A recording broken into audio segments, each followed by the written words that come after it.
बहना सोई गरीब के परीक्षा जी आंखों से आंसू निकल पड़े। कहने लगी बहन जो दुख तो पे सोई दुख मुंह पे है। तू दुखिया मैं दुखिया, दुखिया के दुख को दुखी एक दुखिया ही जानता है।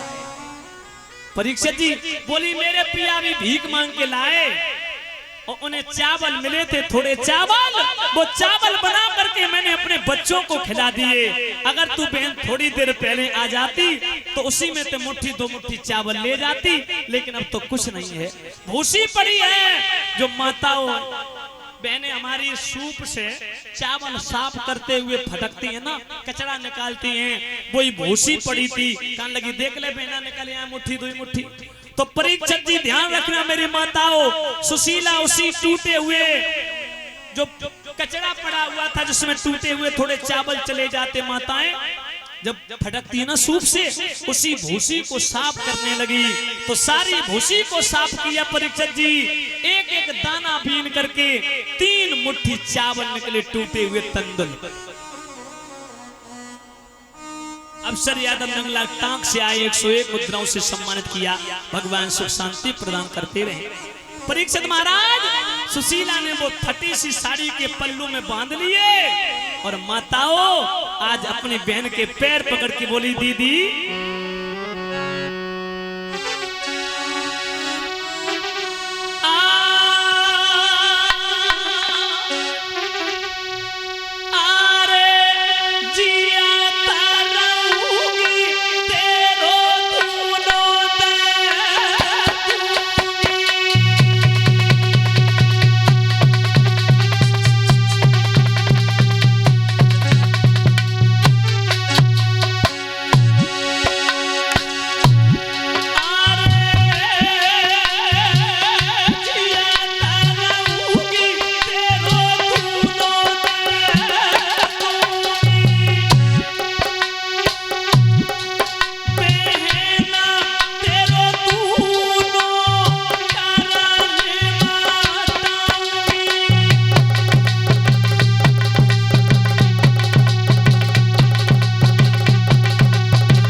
सुशीला बहुत रोई और गरीब इनके पैर पकड़ के बोली बहन ये एहसान जीवन भर नहीं भूल पाऊंगी।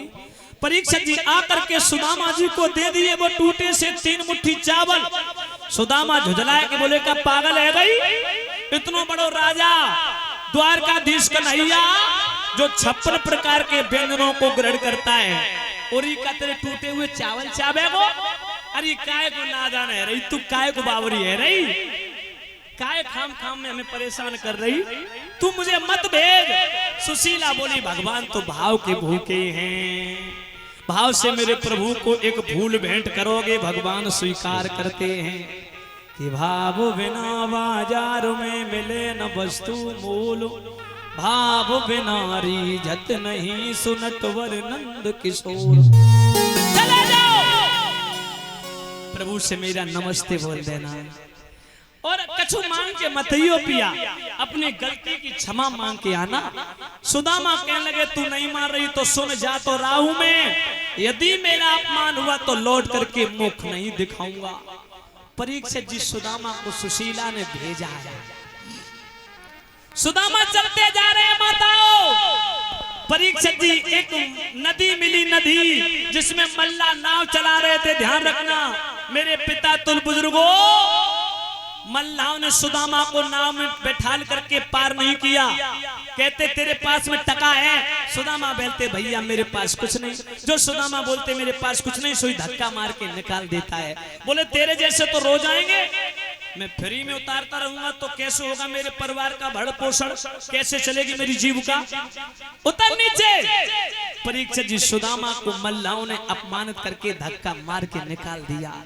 सुदामा बैठे हैं, रो रहे हैं, अब नदिया से पार कैसे किया जाए, क्योंकि परीक्षित जी नदी में अथाह पानी है। उसी समय भगवान ने देखा कि मेरा प्रिय भक्त सुदामा रो रहा है। ध्यान रखना, उसी समय मेरे भगवत प्रेमियों, आज सुदामा जी के पास में भगवान नाव चलाते हुए मल्लाह बन के आ गए। सुदामा बोले भैया ए मल्लाह, ओरे मल्लाह, ए भैया मल्लाह सुन, ए मल्लाह। भगवान ने अनसुनी कर दी। बोले ए मल्लाह थोड़ी दया ला।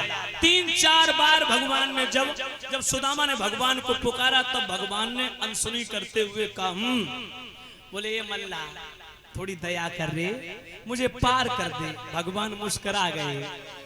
बोले तू कहां जाएगा भैया? बोले मैं द्वारकाधीश कन्हैया से मिलने के लिए जा रहा हूं, मैं उनका परम मित्र हूं। भगवान मल्लाह के रूप में बोले एक बात बताओ भैया, हम तुम्हें पार तो कर देंगे लेकिन तुम्हारे पास में नाव उतराई के लिए टका है? सुदामा बोलो सो कछुना है भैया। बोले कुछ ना कुछ तो देना पड़ेगा। सुदामा बोले मेरे पास कुछ नहीं।